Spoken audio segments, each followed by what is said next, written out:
RSS ಸಭೆಗಳು ನಡೆದಾಗಲೆಲ್ಲ ರಾಜ್ಯದಲ್ಲಿ ಕೊಲೆಗಳು ಆಗ್ತಾವ.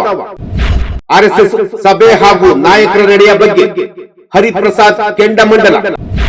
ಹರಿಪ್ರಸಾದ್ ಅವರ ಹೇಳಿಕೆಗೆ ಆರ್ಎಸ್ಎಸ್ ನಾಯಕರು ಗಪ್ಚುಪ್.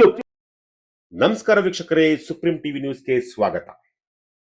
ವೀಕ್ಷಕರೇ, ರಾಜ್ಯದಲ್ಲಿ RSS versus Congress, RSS versus BJP, RSS versus JDS, RSS versus Siddaramaiah, RSS versus BK Hariprasad, ಹೀಗೆ ಒಂದಲ್ಲ ಒಂದು ವಿಚಾರಗಳು ಆರ್ಎಸ್ಎಸ್ ಹಾಗೂ ಈ ಎಲ್ಲ ನಾಯಕರ ನಡುವೆ ಒಂದಷ್ಟು ಮುಸುಕಿನ ಗುದ್ದಾಟ ನಿರಂತರವಾಗಿ ನಡೆಯುತ್ತಲೇ ಬರ್ತಾ ಇದೆ.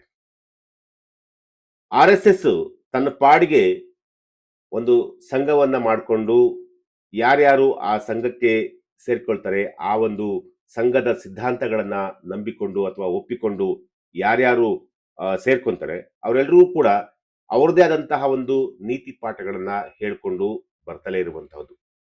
ಇಡೀ ರಾಜ್ಯ ಮಾತ್ರವಲ್ಲ, ಇಡೀ ದೇಶದಲ್ಲೇ ಆರ್ಎಸ್ಎಸ್ ಒಂದು ಸಂಘ ಸಂಸ್ಥೆ ದೊಡ್ಡ ಹೆಮ್ಮರವಾಗಿ ಬೆಳೆದು ನಿಂತಿರುವಂತಹದ್ದು.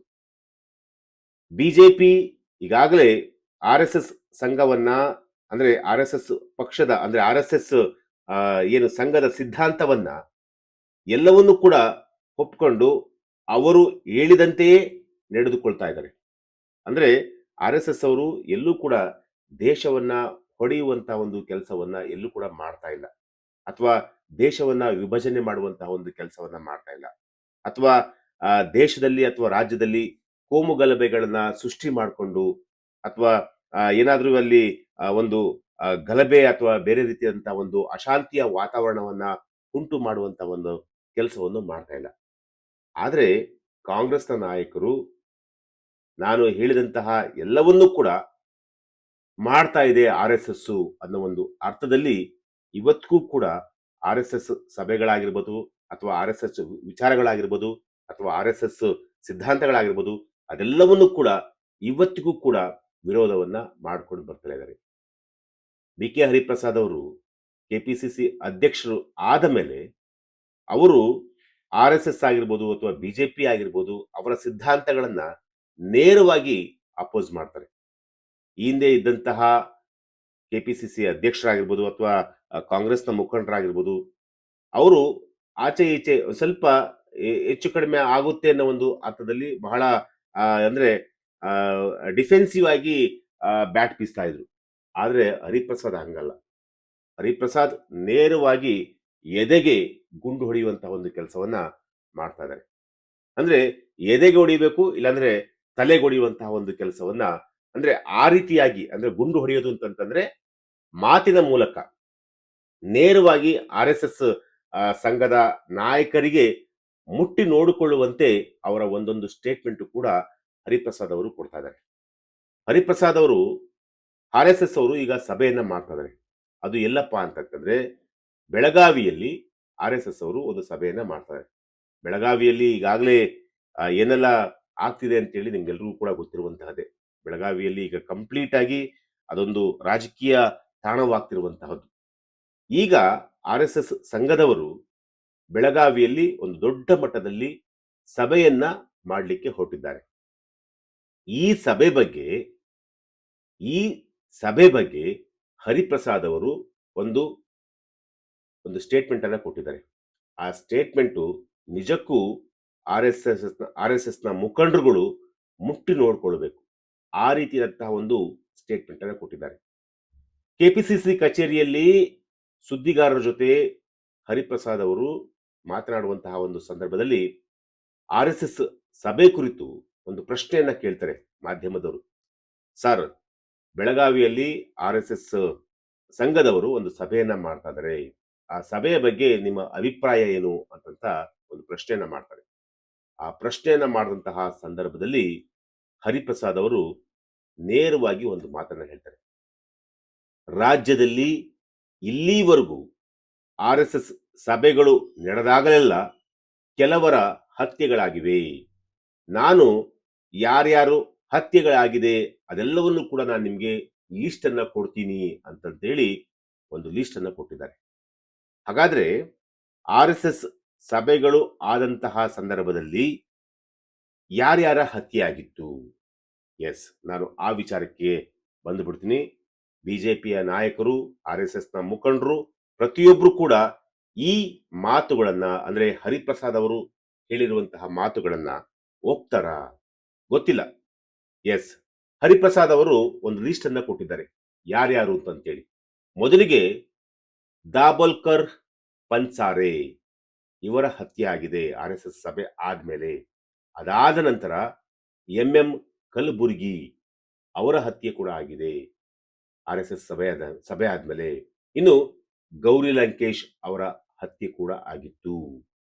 ಅಂದ್ರೆ ಮೂವರು ಪ್ರಭಾವಿ ವ್ಯಕ್ತಿಗಳ ಕೊಲೆ ಕೂಡ ಆಗಿರುವಂತಹದ್ದು. ಅಂದ್ರೆ ಯಾವಾಗ ಅಂತಂದ್ರೆ ಆರ್ಎಸ್ಎಸ್ ನವರು ಯಾವಾಗ ಸಭೆಯನ್ನ ಸೇರ್ತಾರೋ, ಸಭೆಯನ್ನ ಮಾಡ್ತಾರೋ, ಆ ಒಂದು ಸಭೆ ಮಾಡಿದ ನಂತರ ಈ ಮೂವರು ಪ್ರಮುಖ ವ್ಯಕ್ತಿಗಳು ಕೊಲೆಯಾಗಿದ್ದಾರೆ.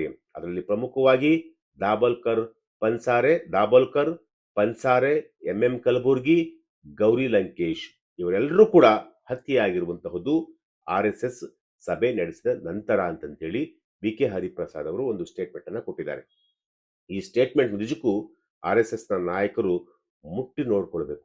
ಯಾಕಂತಂದ್ರೆ ಆರ್ಎಸ್ಎಸ್ ಅವರ ಮೇಲೆ ನೇರವಾಗಿ ಅಲಿಗೇಷನ್ ಮಾಡ್ತಾರೆ. ನೀವು ಅಂದ್ರೆ ಸಭೆಯನ್ನ ಮಾಡುವಂತಹದ್ದು ಕೇವಲ ನಿಮ್ಮ ಸಿದ್ಧಾಂತಗಳನ್ನ ಅಥವಾ ಬೇರೆ ಬೇರೆ ವಿಚಾರಕ್ಕೋಸ್ಕರ ನೀವು ಸಭೆಯನ್ನ ಮಾಡಲ್ಲ. ನೀವು ಪ್ರಮುಖ ವ್ಯಕ್ತಿಗಳನ್ನ ಕೊಲೆ ಮಾಡ್ಲಿಕ್ಕೋಸ್ಕರನೇ ಸಭೆಯನ್ನ ಮಾಡ್ತೀರಾ. ಅದಕ್ಕೆ ಕಾರಣ, ಅದಕ್ಕೆ ನಮ್ಮ ಹತ್ರ ಉದಾಹರಣೆ ಕೂಡ ಇರುವಂತಹದ್ದು. ಅದರಲ್ಲಿ ನಾಲ್ವರು ಪ್ರಮುಖ ವ್ಯಕ್ತಿಗಳನ್ನು ನೀವು ಕೊಲೆ ಮಾಡಿದಿರಾ ಅಂತ ಹೇಳಿ ಆ ಒಂದು ಲಿಸ್ಟ್ ಅನ್ನ ಈಗ ಹರಿಪ್ರಸಾದ್ ಅವರು ಕೊಟ್ಟಿರುವಂತಹದ್ದು. ರಾಜಕಾರಣದಲ್ಲಿ ಮಾತ್ರ ಭ್ರಷ್ಟರಿದ್ದರು, ಇವರಿಂದಾಗಿ ಧಾರ್ಮಿಕ ಕ್ಷೇತ್ರದಲ್ಲೂ ಕೂಡ ಭ್ರಷ್ಟರು ತುಂಬುವಂತಾಗಿದೆ. ಇದು ವಿಷಾದಕರ ಸಂಗತಿ. ಧರ್ಮದ ಬಗ್ಗೆ ಮಾತನಾಡುವ ನೈತಿಕತೆ ಆರ್ಎಸ್ಎಸ್ ಮತ್ತು ಬಿಜೆಪಿಗಿಲ್ಲ ಅಂತಂತ ಹೇಳಿ ಮತ್ತೊಂದು ಮಾತನ್ನು ಕೂಡ ಹೇಳಿರುವಂಥದ್ದು. ಇನ್ನು ರಾಮ ಮಂದಿರ ಲೂಟಿ ಬಗ್ಗೆ ಹರಿಪ್ರಸಾದ್ ಅವರು ಮಾತನಾಡಿದ್ದಾರೆ. ಅದು ಏನಪ್ಪಾ ಅಂತಂದ್ರೆ 12ನೇ ಶತಮಾನದಲ್ಲಿ ಮೊಹಮ್ಮದ್ ಗಜ್ನಿ, ಅಂದ್ರೆ 12ನೇ ಶತಮಾನದಲ್ಲಿ ಮೊಹಮ್ಮದ್ ಗಜ್ನಿ, ಈಗ 21ನೇ ಶತಮಾನದಲ್ಲಿ ಆರ್ಎಸ್ಎಸ್ ಹಾಗೂ ಬಿಜೆಪಿ ಅವರ ಒಂದು ನೇತೃತ್ವದಲ್ಲಿ ರಾಮ ಮಂದಿರ ಲೂಟಿ ಮಾಡಿದ್ದಾರೆ ಅಂತಂತೇಳಿ ಆ ರೀತಿಯಾದಂತಹ ಒಂದು ಆರೋಪವನ್ನು ಕೂಡ ಈಗ ಬಿಜೆಪಿ ಮತ್ತೆ ಆರ್ಎಸ್ಎಸ್ ಎರಡೂ ಒಂದು ಪಕ್ಷಗಳ ಮೇಲೆ, ಅಥವಾ ಆರ್ಎಸ್ಎಸ್ ಸಂಘ ಸಂಸ್ಥೆ, ಬಿಜೆಪಿ ಒಂದು ಪಕ್ಷ.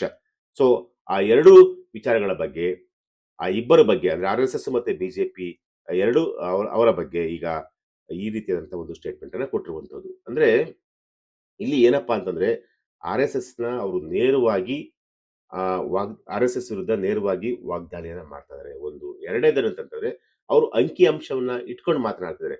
ದಾಬೋಲ್ಕರ್ ಆಗಿರ್ಬೋದು, ಪನ್ಸಾರೆ ಆಗಿರ್ಬೋದು, ಕಲಬುರ್ಗಿ ಆಗಿರ್ಬೋದು, ಗೌರಿ ಲಂಕೇಶ್ ಆಗಿರ್ಬೋದು, ಇವರೆಲ್ಲರ ಹತ್ಯೆ ಕೂಡ ಆರ್ಎಸ್ಎಸ್ ಸಭೆ ನಡೆದ ಮೇಲೆನೆ ಹತ್ಯೆ ಆಗಿರುವಂತಹದ್ದು.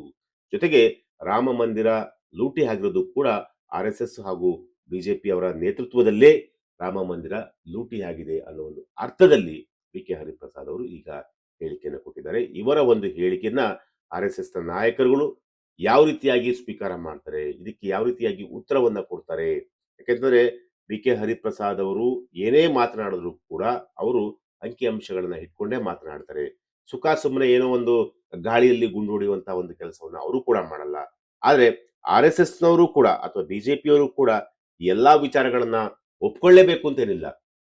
ಅದನ್ನ ಅವರು ಅವ್ರದೇ ಆದಂತಹ ಒಂದು ಸಿದ್ಧಾಂತದ ಮೇಲೆ ಅಥವಾ ಅವ್ರದೇ ಆದಂತಹ ಒಂದು ಸ್ಟ್ರಾಟಜಿಯ ಮೇಲೆ ಅವರು ಇದನ್ನ ತಿರಸ್ಕಾರನೂ ಕೂಡ ಮಾಡ್ಬೋದು, ಅಥವಾ ಮುಂದೆ ಏನ್ ಬೇಕಾದ್ರೂ ಕೂಡ ಇದಕ್ಕೆ ರಿಯಾಕ್ಟ್ ಕೂಡ ಮಾಡ್ಬೋದು. ಸದ್ಯಕ್ಕಂತೂ ಆರ್ಎಸ್ಎಸ್ ಏನು ಒಂದು ಸಭೆ ಮೇಲೆ ಈಗ ಎಲ್ಲರ ಕಣ್ಣು ಈಗ ಆ ಕಡೆ ಒಂದು ಫೋಕಸ್ ಆಗ್ತಿರುವಂತದ್ದು. ಎಸ್, ಇದು ಇವತ್ತಿನ ಒಂದು ವಿಚಾರ. ನಾಳೆ ಮತ್ತೊಂದು ವಿಚಾರದೊಂದಿಗೆ ನಾನು ನಿಮ್ಮನ್ನ ಭೇಟಿ ಆಗ್ತೀನಿ. ನಿರಂತರ ಸುದ್ದಿಗಾಗಿ ನೋಡ್ತಾ ಇರಿ supreme TV news. Thank you.